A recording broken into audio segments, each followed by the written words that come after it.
and Ethelwald cut down her hanging arms, which was a great relief. What was not was the aching sensation still all over her body. Osrith sought to fold her arms round herself when Ethelwald began to pace around her, the candlelight shining off his pale orange hair, his beard, his lascivious eyes. "No," Ethelwald said, shaking his head, after he had looked over her body, scrutinizing it as if Osrith were a horse he was considering buying. "No, no, no, no, no," he continued, folding his arms, and resting his chin between a thumb and forefinger. "No, that won't do at all. Turn around." Osrith turned. Perhaps if she did as he asked, she might get out of this situation.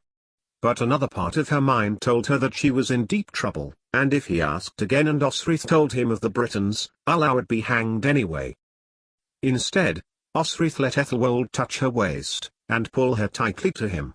He reached to her back, his fingers playing in the pulpy mess that he had caused, then ran his hands all over her, as if lovers, frantically trying to touch one another. "The were killed?" Osrith demanded. But Ethelwald shook his head. "As far as I know, you brought none." "A trap," cursed Osrith, as she thought about her abduction. Ethelwald, meanwhile, was fondling the curves of her body. "I have thought about your body," Ethelwald continued, running his hands down her arms.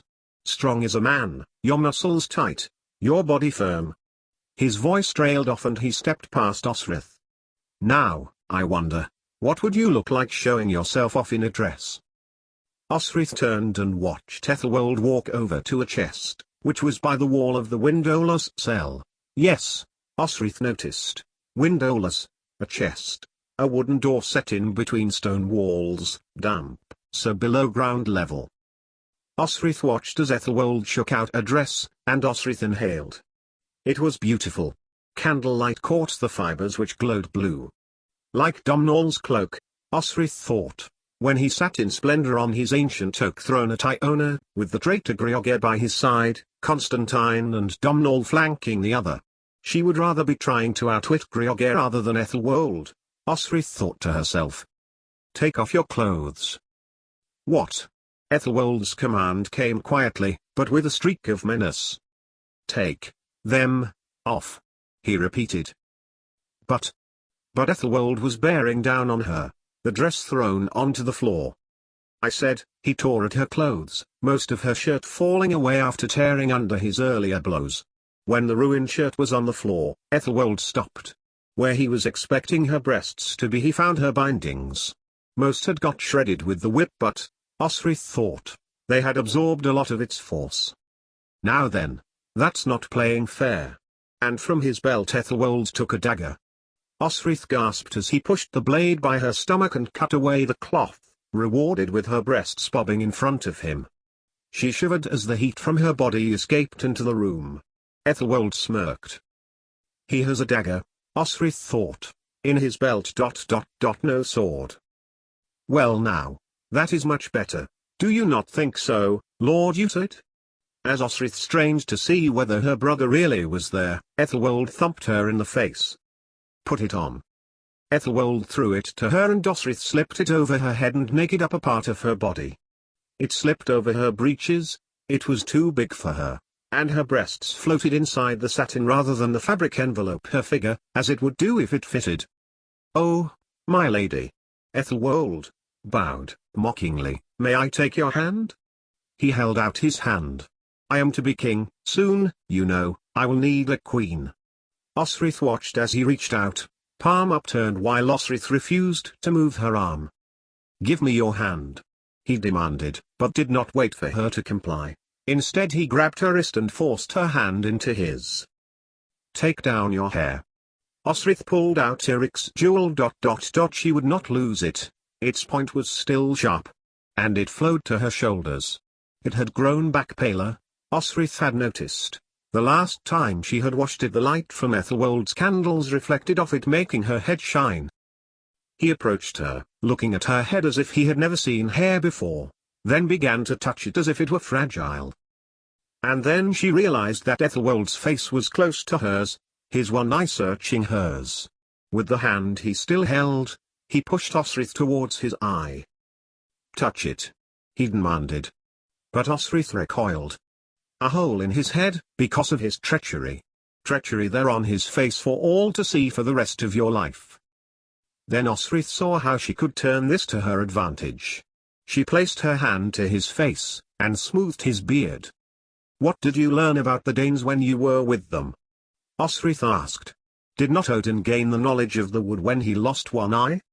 Ethelwald showed astonished for a moment, and he gave Osrith a strange look. Good, she thought. He was responding to her advances. For now. I know that, Ethelwald confirmed. But I am Christian, I did not become a Dane, like you did, when I spent time with them. Unlike the Lord Utad. Vanity. Osrith thought. Pride. An unshakable belief in his right to the Wessex throne. Pity it didn't work for you. And Osrith ran, kicking over one of the candles. The bars were locked, but she threw herself at them, fumbling for any sign of exit. Too slow, and Ethelwald pressed her against the stone wall next to it. Careful, he warned, pressing the blade into her let breast, its metal indenting the fabric round its skin, its point pegging her flesh. You do not want me to slip.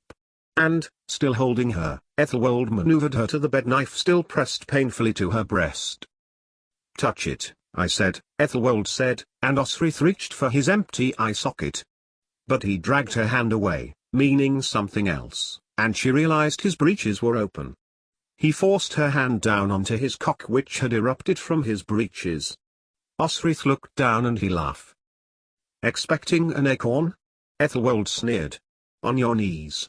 And he pushed Osrith down towards the floor, not expecting resistance. Only when I am praying, Osrith retorted, which resulted in Ethelwald gripping her hair and thrusting her down, his own hand to his cock, encouraging its erection. It moved as if dancing to its own rhythm.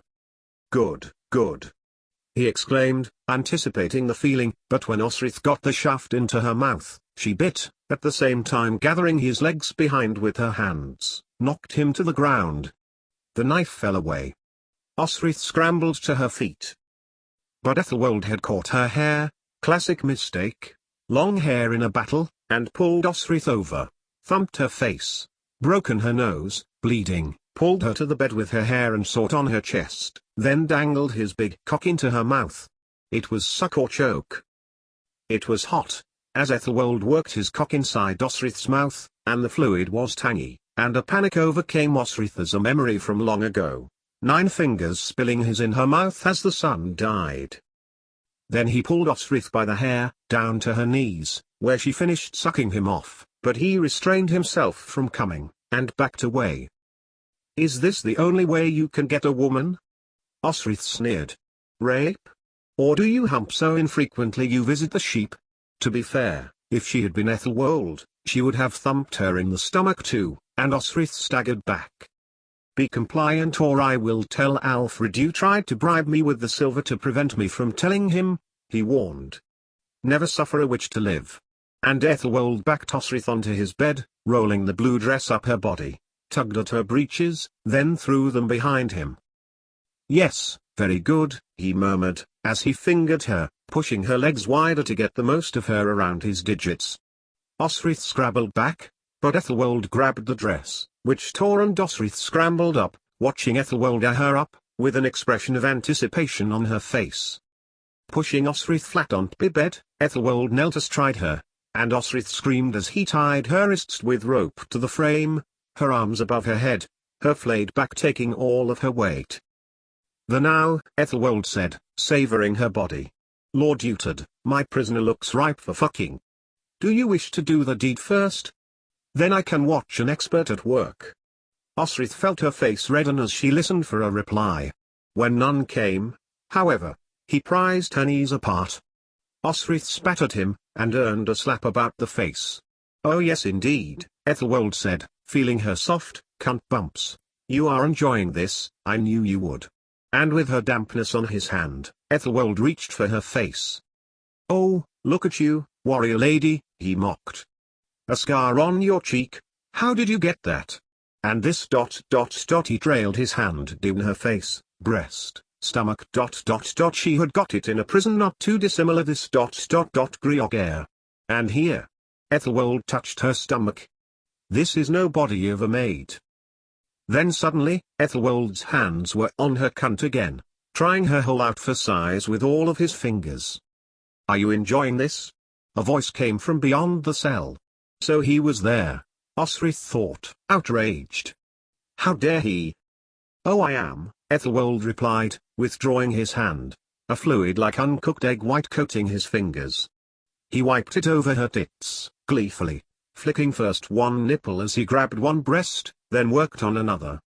Osrith couldn't help but throw her head back a little and arch her neck at the unwanted pleasure. The shock of Ethelwald pushing himself inside her made Osrith rear back at the effort, and it wasn't long before he was vigorously humping her, his cock broad, pushing the walls of her cunt with too much friction.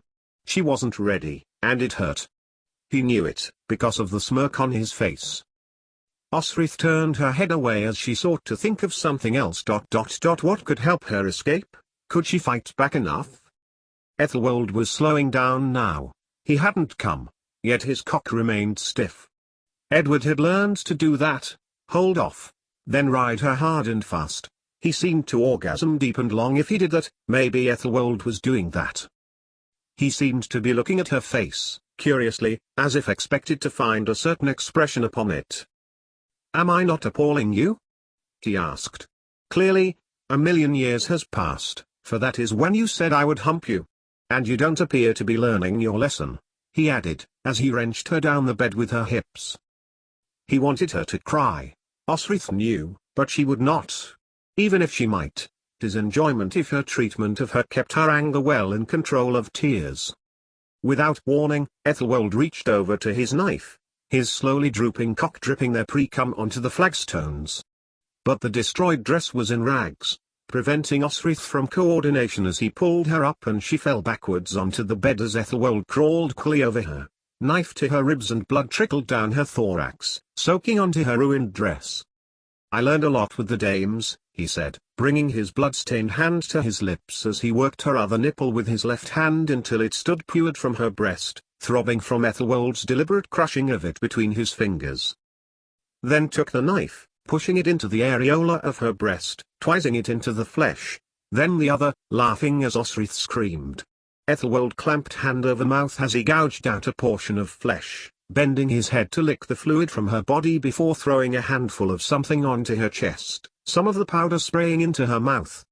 It was salt, and Ethelwald took his hand and rubbed it all over the wound. She screamed, and was rewarded with more of the irritant.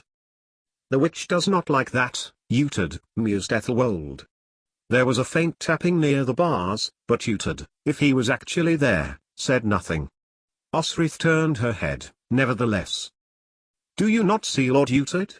Ethelwald encouraged. This is how we treat witches in Winchester. I do see, Osrith heard her brother say, and those words would live long, very long, in Osrith's memory. It was then, Osrith realized, he was playing with her cunt again.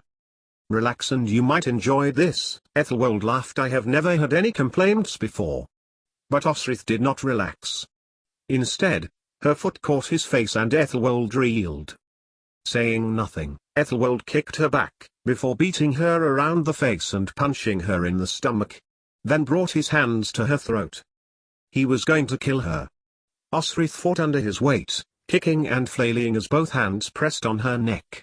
But this seemed to excite him more, and Ethelwald thrust deeper inside her, as if pinning her to his bed as he pressed her throat tighter. Osrith felt her head grow fuzzy. The choke on her throat was making her light-headed, and if she was away from the body that Prince Ethelwald was raping. Just then, as he loosened his grip, Osrith had tried to move, panting in order to breathe, but the weight of the man on her hips was too great. When she awoke, it was dark. Ethelwald was snoring heavily next to her, cum shimmering in the candlelight on his now flaccid cock. Where was Buey? Of course, he would have no edged weapons here. Utad must have taken her, or Ethelwald. He snorted as Osrith disturbed his sleep, trying to move herself from the destroyed dress on which Ethelwald lay. Leave. She had to leave. and she stepped out of the rags which had once been expensive silk, and knelt to the prison gate lock, using the hair jewel to try to ease it open. It had worked once. But, even after a few attempts, Osrith could not shift the bolt. As the sun rose, Osrith felt vengeful pleasure. She hated that man, who had tried to drown her, rape her, regularly humiliate her, then blackmailed her. He was asleep, just there, and Osrith would dearly like to strangle him, press every part of her anger into his throat. But, it would be game over, then. She would hang, as would the Britons. And this time it was for her own in Cortuan, heading back from Crapelgate too late with here in herbs. He had laughed at her, with her petty offer of silver for silence, before pushing Osrith onto her knees in the street, head cock-height, describing exactly what payment he would accept. Then he had whispered something in her ear which made her blood run cold. All this was for nothing. He was whispering it now. "Elfrid knows you are a witch." "You lie." Osrith turned to face him, as she stood, bloody, and naked before her torturer. "Or why am I here?" Her mouth was sore, thinking of how, when she had come round from his strangulation of her, Osrith had been on her back, her legs wide as he pushed his saliva-wet cock in and out of her morph, then her cunt, then her mouth again, enjoying her humiliation. Enjoying her. "You came, literally, and figuratively," Ethelwold replied. "You didn't want to, but I made your body shiver with pleasure. You arrived here for this?" He was lying up on his bed, a wistful look in his eye. "Shall I make you come again?" "I will leave now," Osrith declared, scrabbling on the floor, in search of her clothes, and managed to put most of them on. "You've had your fun. You have your silver." She nodded towards the gate. "Now I will leave." But Ethelwold sat further up, his hand under the thin blanket covering him, moving the blankets with his hand, clearly playing with himself. "Do you not know?" He scorned her. "One thing about blackmail. The blackmailer will always come back demanding more." And he sprang from the bed, knife in hand, took her clothes off in pieces before tracing the blade over her body. A line of blood was left in his wake, scoring deep into her skin, the metallic odor filling the air as he dug the tip deeply to the underside of Osrith's breast. She screamed, as more blood ran over the cuts he had made earlier. "Where shall I cut next?" Ethelwold asked, pushing her wrists over her head with one hand, and securing them again, before gagging her with a thick leather strap so she could not talk, kneeing her still on her thigh, and Osrith trembled when he kneed her legs a bit and began to run the blade up her leg, investigating her cunt bumps with the tip. But he dropped the blade almost as quickly as he had seized it, and pressed her against the bed again. Without waiting, Ethelwold had pushed her legs open, and was forcing Heimelfi to her, mauling her naked breasts, her blood smearing over her chest. She could feel herself wetting as his mouth closed over one nipple as Ethelwold was rewarded with a mouthful of milk as he bit hard into it. Ethelwold was not, it seemed, repulsed by the experience. Rather, he swallowed, then licked his lips as a trail of milk expelled from the other. It had not yet dried up from her last abortion. "And where is the babe?" he scorned, then added, mockingly, "Oh, I know war you went to the Britons for ... No, you have had it destroyed ... But your body had betrayed your secret." He bent to her ear, and whispered, "Give me a name, any name, and I will stop this, and we can concentrate on pleasure for you, instead." But Osrith shook her head. Ethelwold examined her face then, when she did not react, bent his lips to the other, sucking deliberately as his teeth caused shivers to pass through her as he swallowed all that her breasts produced. He broke off for a second, adding, "What will Alfred say when he learns that your tits give forth blood and milk yet you have no baby? Will he dismiss Lord Uted's claim as fantasy?" Then, Ethelwold ground her vulnerable teats between his jaws as if he were chewing hazelnuts, breaking the delicate skin with his teeth, more blood mingling with sweat and trickled over body joining the wheels he had carved from her flesh. Then, using a hand, Ethelwold he snapped the something metal, some sort of clips, first onto one nipple and then the other. Osrith writhed her hips in pain. The pressure was too much, too intense, and Ethelwold chuckled mockingly to her. He knew it was hurting her more than pleasuring her, and he added to the pain by twisting the metal between his fingers, I know it hurts you have been a bad girl you deserve it. And then, when Osrith thought that her nipples would finally come away from her breasts, Ethelwald leaned to her ear and whispered, it was Utad's idea all of this was Utad's idea. Was he watching still? Osrith thought, as the pain in her teats pulsed around her chest. If she kept still, it wasn't so bad.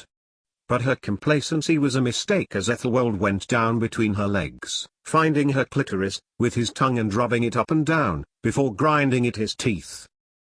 Then, he tongued it again, expertly turning her on despite the pain in her breasts, before snapping a clip onto that as well.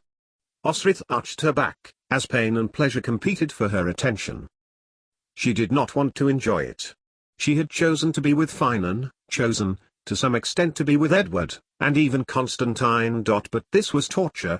There was no compliance on her part. Ethelwald was merely filling her cunt with his cock while the metals holding teeth bit cruelly into her tender nipples and her delicate cunt flesh. Oh, if he could see what you've become, Ethelwald sneered, gripping her ruined back in order to get his own rhythm going. But, alas, even Utad could not stay to see what became of his own sister. Osrith said nothing, which told Ethelwald everything. He doesn't know, does he? Ethelwald proposed, then continued to ride her, knowing every stroke was causing her agony. But he will. And he reached up to her tits and pressed the metal clips between thumb and forefinger, as he rode her harder. It's amazing what you can find out from the Danes. Then, he withdrew himself, and pushed her legs apart again. A coldness touched her skin. You are a witch. You are Utad's sister. He reached for his knife again. Do you know what is done to a witch, before she is put to death? Beside her clitoris, underneath whatever he had clipped into it, Ethelwald touched the blade. You start with her privy parts, and... But he suddenly dropped the blade onto the bed, and pulled the clip from her parts. They were as painful in their removal as it had been when Ethelwald had put them on her, and blood began to leak from her cunt and her nipples, which Ethelwald seemed to approve of, because he put his mouth to her teats and began to suck on them again, blood running over his lips. But I must stop this talking. You haven't reached your own pleasure yet, so I expect I will have to just keep humping you, and, Ethelwald held her hips as Osrith's cunt was impaled by his generous cock, and he rode her vigorously, until Osrith was sure she could take no more. Then, Ethelwald broke off, as if pretending he had remembered something. Don't you like this? He pulled out his cock and put his hand between her legs. Don't you like this? Between his first and second fingers, he found the top bump of Osrith's cunt and massaged it around in circles, pinching them together at intervals, trapping her soft folds between them and rubbing his digits together. Osrith could not escape the pleasure he was inducing in her body, and she sighed, involuntarily. Don't you like this? Ethelwald took her breasts, one in each hand now, rolling her tender nipples between his fingers, compressing them and drawing them outwards, flattening them between his thumb and forefinger, before pinching as hard as the clips had done and rolling them again, causing agony in her chest, and more blood from her crushed, delicate teat flesh. That was painful, but as he rubbed harder she felt the pain be replaced with pleasure, and a flush of pink irradiated the skin of her chest. And somehow, she recognized what he was doing to her. These were things that Edward did to her. Ethelwald knew what Edward did to her to please her, so much so that he had copied every single movement. Disgust welled in Osrith's stomach at the thought of Ethelwald watching her and Edward have sex. Then he let go of her left tit, taking up the knife again, and, with the tip of the knife, he ran the blade down the underside of her other breast, cutting it into her flesh and making her cry out, tracing it down her stomach, scoring a line through her skin, before leaning down to her skin and licking it away. Then, he raised her legs to her shoulders. Osrith wriggled as Ethelwald tongued her again, pushing right into her hole as he pulled her cunt directly into his face, his beard rubbing her ass cheeks. I know all your secrets, bitch, Ethelwald said, breaking off from licking her out, and replacing his tongue with fingers. I have seen what you let Edward do. I have watched. You like him fingering you, oh yes. And he pushed his fingers around her damp cunt, pressing down onto her clit again. twice a week. Here, Ethelwald told her, as Osrith's orgasm began to grow. No call for you to go from my cousin and then come back, just turn left and make your way here. But, if you do anything, I will cut you into pieces. Osrith pushed her hands back, fingers open. As the pleasure began to build, Ethelwald's rhythm of his fingers intensifying in her cunt. She wanted to cry out to stop, but even Ethelwald, clearly skilled in masturbating women, his fingers splayed her wide as he massaged all of her folds, was getting her built up. She hated that she was liking the touch of such an odious man. Then something cold was rammed inside her. Ethelwald was watching her face. I think a good stretch in the cunt department, my dear, he told Osrith, as he rhythmically rode her with the hilt of his sheathed dagger. It was ridged to add grip to the hilt. Ethelwald knew how good it was for her and he was looking at Osrith's expressions of pleasure. Then, as suddenly as it had penetrated her, the blade handle was gone, and instead warm fingers filled her, as two, now 3 fingers were inside Osrith, and he curled them over inside her. Osrith had never felt that before, and it hastened her pleasure.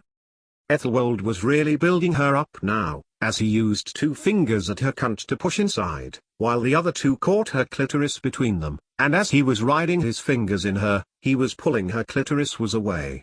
The feelings were indescribable, and Osrith moaned against the leather cord in her mouth as Ethelwald intensified the rhythm, the friction causing her pleasure pain once again. It was almost too much for Osrith to take, but Ethelwald did not stop. Instead he ripped her nub tighter between his 2 fingers, and twisted it around. Pleasure came to her cunt, and to her lips, which were beginning to engorge and redden, to her legs and round her hips and buttocks as he mauled her clitoris, pinching hard every time Osrith's pleasure built, causing her to wince with pain, her pleasure diminishing again. Ethelwald knew exactly what he was doing. Waves began to build again, which his action caused to subside and to prevent her from coming. Then, he withdrew his fingers a little, and massaged her labia again, causing the build-up of the waves of Osrith's pre-orgasm to accelerate. Timed with expert prevision as she was about to come, Ethelwald did something else. His turgid cock was pressing against her cunt, but instead of fucking her, Ethelwald lifted up her buttocks, one in each hand, pulling her ass open and upon his erection. The pain was unbearable and Osrith threw her head back screaming a dull scream. It was as if he was ramming his stiffness through the base of her spine. He clearly was enjoying her pain, for he was examining her face as he pushed even harder into her rectum, smiling with pleasure as Osrith turned her head away, tears prickling. At last he came, her anus dripping with his very full contribution to her orifice. Osrith gasped as he withdrew his cock, before thrusting it, to the balls, into her mouth. Her own excrement and his cum made her want to gag, but she refused him that weakness. He pulled away, only a trail of viscous liquid connecting Osrith's mouth to him. Then he retreated, throwing her clothes at her, as he sat down on the bed, clearly shaking from his own orgasm, and watched Osrith try to dress in whatever manner she could. And when she was nearly dressed, Ethelwald flew to her, raising her arms above her head and fastening her wrists to the frame to which she had been tethered before. Osrith did not know how many lashes Ethelwald delivered to her. She stopped feeling anything after the first 10. It was only when he had stopped grunting with the effort of lashing her and began to speak that Osrith realized he had stopped. I am still considering what I tell Alfred, Ethelwald concluded. If you are gone when I get back, then Alfred will know everything. He looked at her quavering form, pleased with his handiwork. Everything. Ethelwald paced around her naked, damaged body, inspecting it, analytically. Oh, and, so you know, considering how many times my cousin has had you ... and that feral swordsman belonging to you to the Daneslayer. You are still delightfully tight. And to reinforce his assertion, he slid 2 fingers inside her cunt again.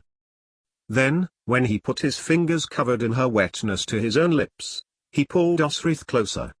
My dear, just remember who orchestrated this. Ethelwald shook his head at her as he let her down from the tethers attached to the frame in the ceiling. Your dear brother. And that had been several hours before. Osrith, in agony, pretended to sit on the bed beside Ethelwald, who had lain down and was going to sleep. When she was certain he was asleep, Osrith examined the room. There was little to help her, and she reached up for Eric's jewel, pulling it out of her hair.